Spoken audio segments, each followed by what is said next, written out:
This game was crazy. All right, this game was crazy. In the first half, the Indiana Fever looked amazing. They were hot, on fire. I could have sworn their jerseys was on fire the way that they were balling. Yo, when I say they were shooting the lights out, let's give it up for Lexi. In that first quarter, it was Lexi's game. Can I get a whole yeah? That's what was going on in that first quarter, fam. Lexi Hull just set the court on fire. But was it a one-time miracle or a glimpse of something bigger? With the Indiana Fever dealing with one injury after another, Hull proved she's more than just a role player. She took over in a way no one expected. Will this performance be the turning point for the Fever? Or will the team's struggles continue to haunt them? You won't believe what happened next. Trust me, you'll want to stick around for this one. In a game filled with chaos, injuries, and missed opportunities, one player stepped up and played like she was destined for the spotlight. From the moment the ball tipped off, she wasn't just playing for a win. She was playing for her moment, and she grabbed it with both hands. It was as if she knew this was her chance to prove that she could handle more than just a supporting role. Hull came out firing, and the first quarter was nothing short of electric. She hit shot after shot, with a confidence that seemed to grow by the minute. Fans couldn't help but be caught up in the energy. This wasn't just a solid performance, this was a statement. Hull wasn't waiting around for opportunities to find her.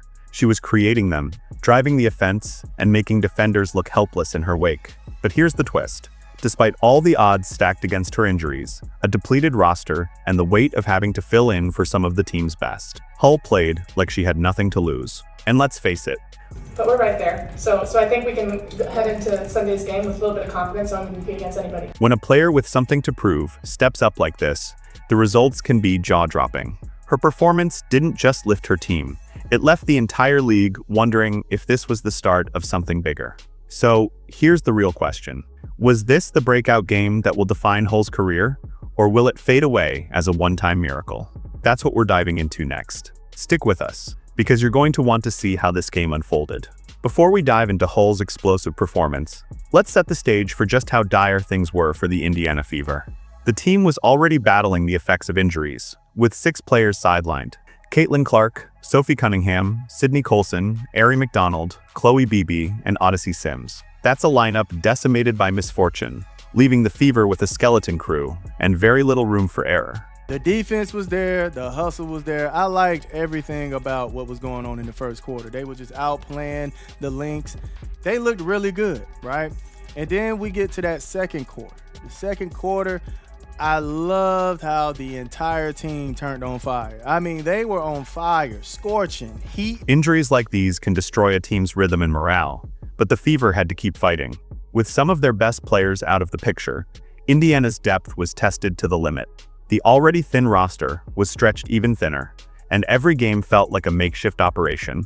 To make matters worse, during this particular game against Minnesota, Chloe Beebe felt soreness in her left knee and had to be held out, while Odyssey Sims exited the game late and never returned. That's right, 2 more players down in the middle of a season, already battered by injuries. But despite all this, the Fever were still right there, hanging in the game. They had the heart, they had the hustle, but what they didn't have was the luxury of a deep bench to rely on.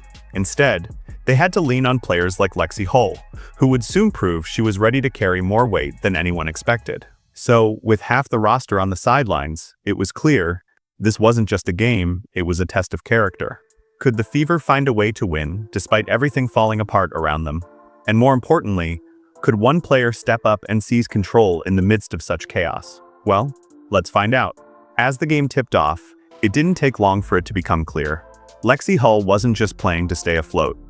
Third quarter from Stephanie White coming out once again. I will never back off of this.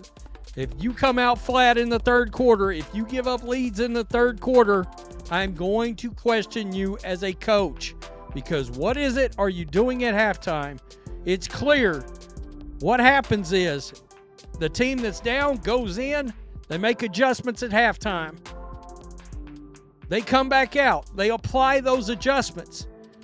The coach that is winning the game needs to be prepared to be able to make an adjustment to their adjustment, because the adjustment is coming. No, Stephanie White, no, I don't do that. She was playing to take control. With the Fever missing key players and the weight of the game hanging heavy, Hull took it upon herself to turn the tide. She wasn't waiting for the offense to find her. She was actively seeking out her moments, and from the start, it was clear that this was her night.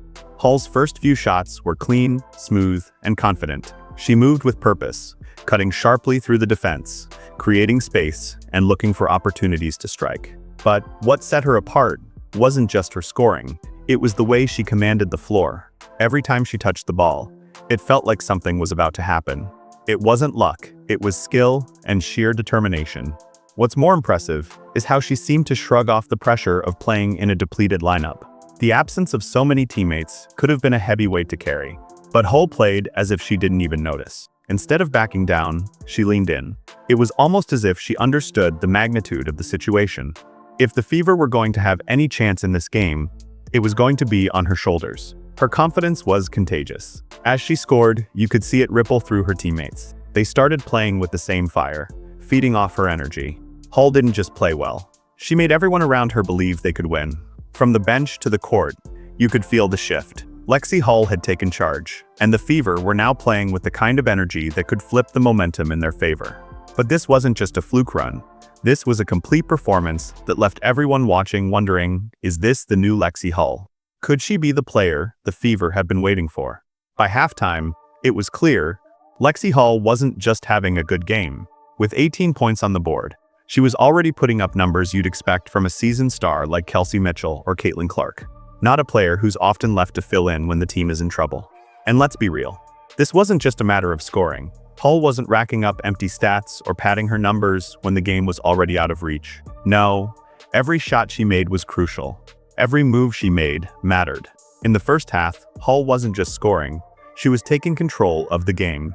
She hit three-pointers without hesitation, moved through lanes with precision, and even played solid defense. It wasn't just about her scoring, it was about how she demanded the ball and made her presence felt every time she stepped on the floor. When you watched Hull play, you couldn't help but think, this is what the Fever need right now. And she wasn't afraid to take on the challenge. Hull's shots weren't just wide-open looks either. She created those opportunities through smart positioning and quick decision-making. The more the game went on, the more you could see her confidence growing. With every three-pointer, the noise from the Fever bench grew louder, and you could feel the energy shift. Her teammates believed in her, the fans believed in her, and suddenly, Hull was playing like someone who had been waiting for this exact moment. At the half, her 18 points had everyone talking, but it wasn't just the numbers. It was how she played. She wasn't playing scared. She wasn't playing like someone trying to fill in for injured teammates. She was playing like a star. And by the time the second half came around, the question on everyone's mind was clear. Could Hull keep this up? Could she carry this team to victory when every other option seemed to be slipping away? While Lexi Hull's performance was undoubtedly the highlight, it didn't change the harsh reality that the Indiana Fever were operating on borrowed time. The injuries continued to take their toll, and by the third quarter, the cracks in the roster started to show in a big way. 6 key players were already sidelined, and as Hull kept the team in the fight, the lack of depth became all too evident. For all of Hull's heroics, there was only so much she could do. The Fever needed more than one player to step up, and despite a gutsy performance from Kelsey Mitchell, who scored 27 points, there simply weren't enough bodies to match Minnesota's depth. Mitchell fought hard, keeping the offense alive, but the team was scrambling, desperately trying to keep up with a Minnesota squad that seemed to have a player for every situation. The Fever's rotation was thin, and every time they tried to make a move, it felt like they were running into a wall. Natasha Howard, a player who should have been a defensive anchor, struggled all game. Her defensive lapses and turnovers highlighted just how much the team was missing from their full-strength lineup. At one point, Jessica Shepard dominated the paint, finishing with a triple-double while Howard found herself helpless. Meanwhile, the bench, already stretched thin, had to rely on players like Shea Petty, who was thrown into the fire with little time to learn the playbook. Petty managed to put up 10 points, but the disjointed offense was obvious. Plays stalled out, passes were late, and the team never really found any rhythm. The chemistry just wasn't there. When you lose 6 players, it's not just about missing bodies on the court, it's about missing the heart and soul of your team. For the Indiana Fever, the absence of key players like Caitlin Clark, Sophie Cunningham, and Sydney Colson wasn't just a numbers game.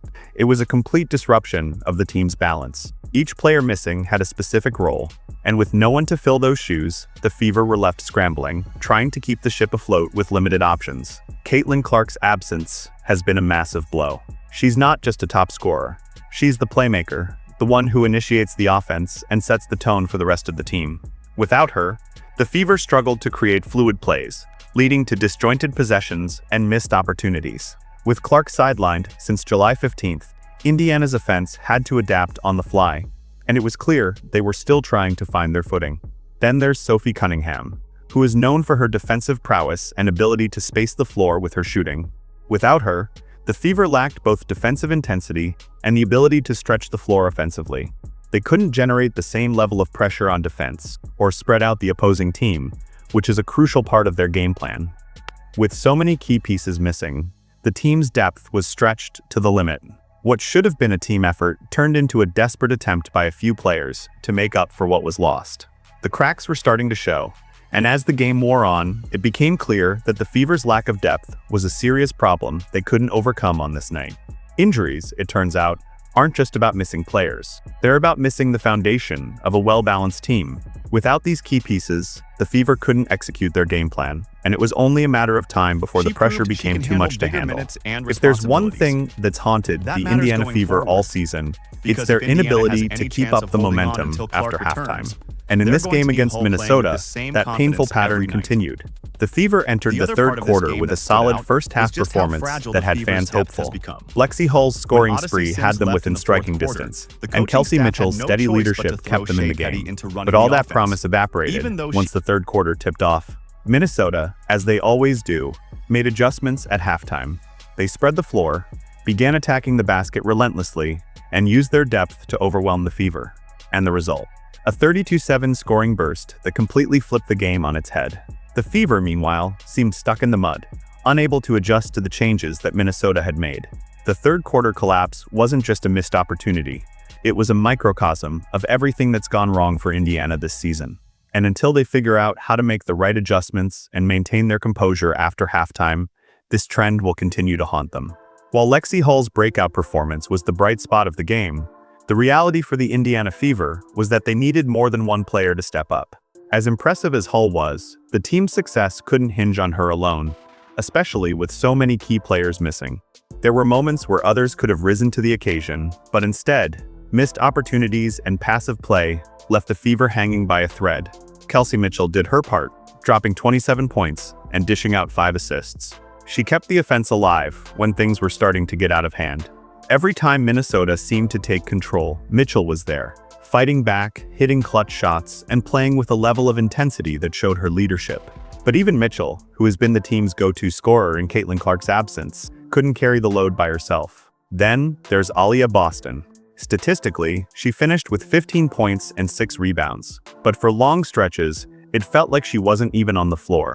Despite her size and talent, she seemed passive, standing on the perimeter instead of battling for position in the paint where she could have been a game changer. Boston's inability to take over the game when the team desperately needed her was a missed opportunity. Fans were waiting for her to assert herself, to show that she could be the dominant force in the paint, especially with the Fever lacking other options. But she didn't, and that left a huge gap in the team's game plan. Despite the loss, there was one clear takeaway from this game. Lexi Hull's performance was a sign of things to come. In a season marred by injuries and inconsistency, Hull showed that she has what it takes to be a major contributor, perhaps even the future focal point of the Indiana Fever. Her 23 points on 9 of 16 shooting, including 4 of 7 from beyond the arc, were not just efficient, they were critical. In a game where Indiana needed someone to step up, Hull didn't just fill the void. She dominated in a way that few expected. The most important thing about Hull's performance wasn't just the numbers, it was her mentality. She played with a confidence and aggression that made her nearly impossible to stop. For the first time in a long time, she wasn't just a role player sitting in the background. She was the one setting the tone, demanding the ball, and making things happen. If this game proves anything, it's that Hull is ready for the big stage. She's shown that she can thrive when the spotlight is on her, even in the most difficult circumstances. Moving forward, Indiana has to ask itself, can they keep feeding Hull the ball and build the offense around her, even when their full roster is back? If this performance is any indication, Hull's rise could be the best thing to happen to the Fever this season, and it could be exactly what propels them toward playoff contention if they can avoid further injuries. With the loss to Minnesota, the Indiana Fever's playoff hopes grew even more uncertain. Sitting in 6th place, just half a game ahead of 7th, and barely a game and a half clear of 9th, the margin for error is razor thin. The Fever are entering the danger zone, where every game becomes crucial, and every slip-up could push them out of postseason contention. And if the injuries continue to pile up, or if the team can't find a way to play consistent basketball, their playoff dreams could quickly slip away. Looking ahead, things aren't getting any easier. The Fever will face a gauntlet of tough matchups. Minnesota again on the road, followed by the Seattle Storm, Phoenix Mercury, Atlanta Dream, Sparks, and Valkyries. Teams all fighting for playoff spots. Without key players like Clark and Cunningham, the odds of sneaking into the postseason are starting to look slimmer by the day. The lack of depth, combined with the team's struggles to adjust after halftime, makes it hard to envision a path to the playoffs unless something changes dramatically. But here's where things get interesting. Lexi Hull's performance offers a glimmer of hope. If Hull can continue to play with the same level of confidence and aggression, she could provide the spark Indiana desperately needs. She's proven that she's capable of handling bigger roles and stepping up when the team needs her most. If Hull can maintain her high level of play, she could become the key to keeping Indiana's playoff hopes alive, at least until Clark and Cunningham return. As the season progresses, all eyes will be on how the Fever handle their injuries, their lack of depth, and their inability to close out games. Will Lexi Hull's breakout game prove to be the turning point for the Fever, or will it just be a bright moment in a season that's been anything but consistent? Only time will tell, but if they're going to make a push for the playoffs, now's the time to step up. In the end, the game against Minnesota was a microcosm of the Indiana Fever's season, flashes of brilliance mixed with undeniable struggles. Lexi Hull's career-high performance was nothing short of incredible, but it also highlighted the overwhelming challenges the Fever are facing. Injuries have left them with a depleted roster, and despite Hull's heroics, the team just doesn't have the depth to consistently compete against top-tier teams. For all the positives, Hull's breakout game, Mitchell's leadership, Petty's surprising contribution, the Fever's flaws were on full display. Lack of depth, defensive breakdowns, and an inability to adjust after halftime all came back to haunt them. The third quarter collapse wasn't just a missed opportunity. It was a familiar problem that continues to plague this team. As talented as they are, the Fever simply can't afford to play without adjustments or a full-strength roster, especially in such a competitive season. As always, the road to the postseason is filled with challenges, but for the Fever, it might just be that one player, one performance, that turns the tide. Will Hull's rise be enough to keep them in the hunt for a playoff spot? That's the big question moving forward, and one that will keep fans and analysts alike on the edge of their seats.